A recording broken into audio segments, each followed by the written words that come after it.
So Dan Lanning will be here in Indianapolis this week, and simultaneously, I presume, his coaching staff is getting ready back in Eugene for Saturday Night Live this weekend.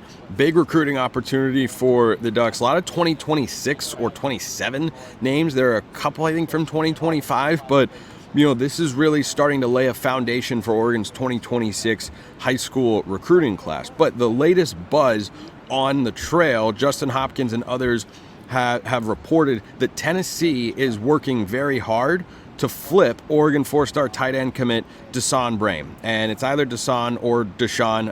I'm not entirely certain as to which. I've heard it go both ways. But if Oregon lost Brame, that'd be a concern for two reasons. Number one, he's currently the only 2025 commit at the tight end position, and every other tight end that Oregon has offered has already verbally committed elsewhere. So you would either have to work to flip a guy like Lincoln Cure or Caleb Edwards, who Oregon they were in for both of those guys that went to Kansas State and Alabama respectively, or you're stuck going the portal route. And the tight end is a position group that I think Oregon wants to have at least one high school player in the 2025 class, and I think that's a good spot to be from a recruiting standpoint for two reasons. Number one, you want to have diverse talent. You want to bring in, balanced classes.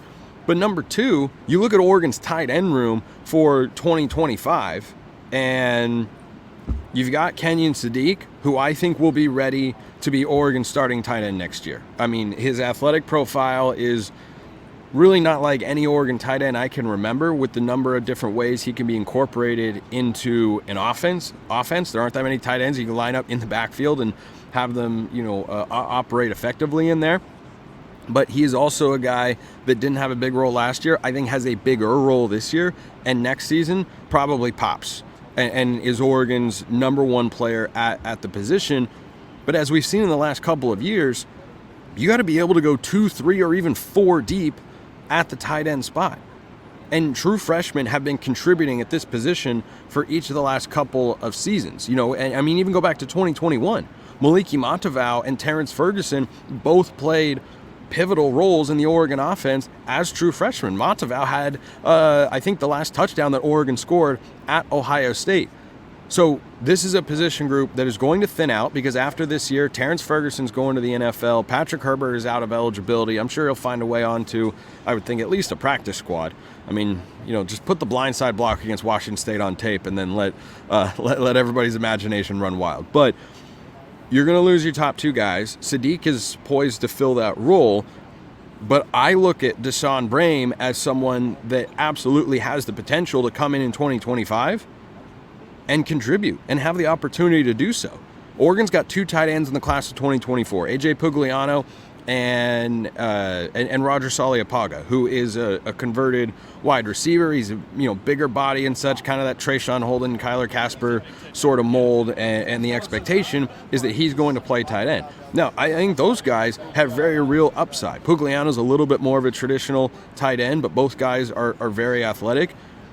But having Brame in there is Oregon's only option, it appears, unless they can flip somebody else. Either Edwards from Alabama or Cure from Kansas State are the recruitments that they were most heavily in on. There were other players that they offered, but nobody else. Nate Roberts, who is committed to Ohio State, maybe, but I don't think the connection was as strong.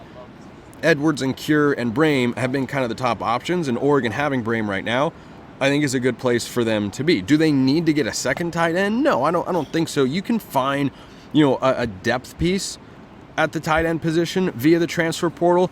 I don't know about a starter, though. A lot of players go in the transfer portal. Every position's available.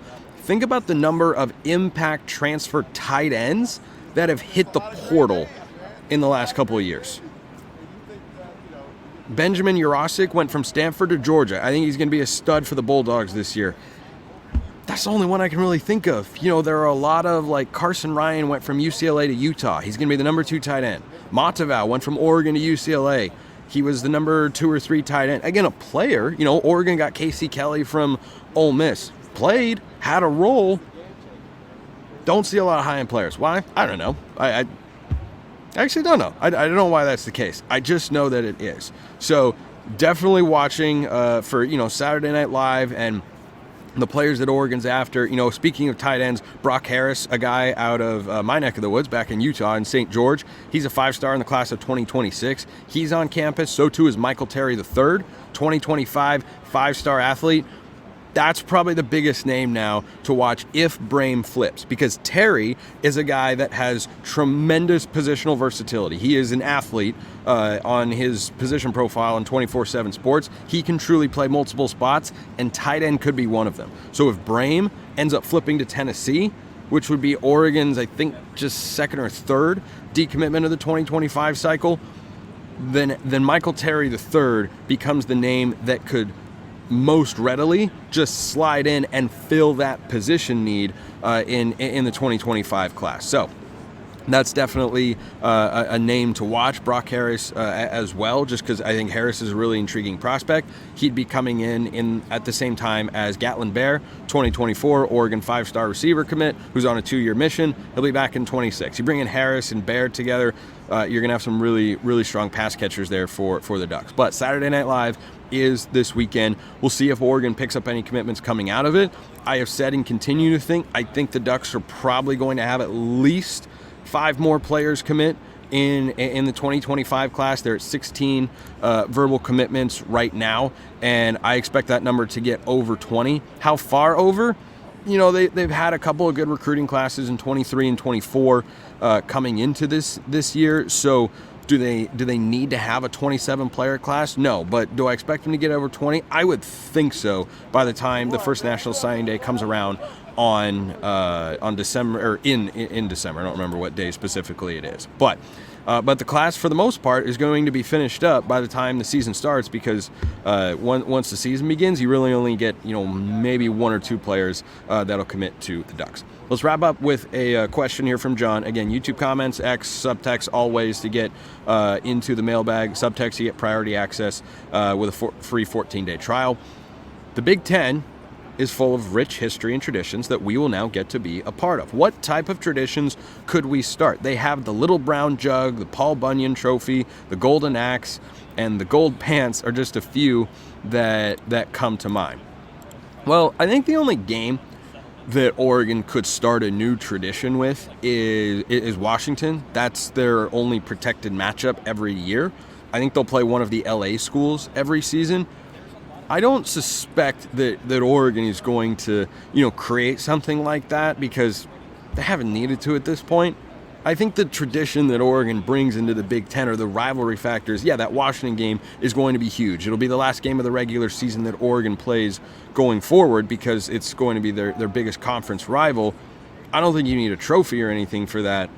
I think Big Ten fans just need to watch the game and experience it and feel how big that game is to both fan bases. And certainly I don't have to tell all of you listening or watching out there what that game means to you every year. And Washington fans are, on cloud 9 the last couple of seasons because they've finally gotten over the hump and been able to beat Oregon consistently. We'll see if Jedd Fisch is able to do that, but I'm excited for Big Ten fans to, travel to Autzen Stadium and experience Shout.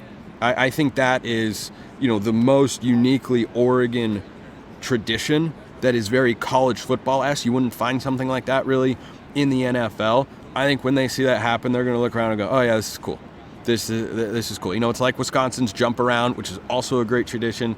And I think that is enough. I don't think they need to add anything there, but I think the game day experience at Autzen, hearing the crowd and watching Shout take place, I think that's all awesome stuff. Tomorrow, I'll have all the reaction to anything and everything Dan Lanning say, and hopefully I'll have some audio, and Dylan Gabriel, Jeff Bossa, Terrence Ferguson, everything you'll need. Make sure you tune in to tomorrow's show. Appreciate everyone listening. I'll see you next time. Have a wonderful rest of your day, and go Ducks.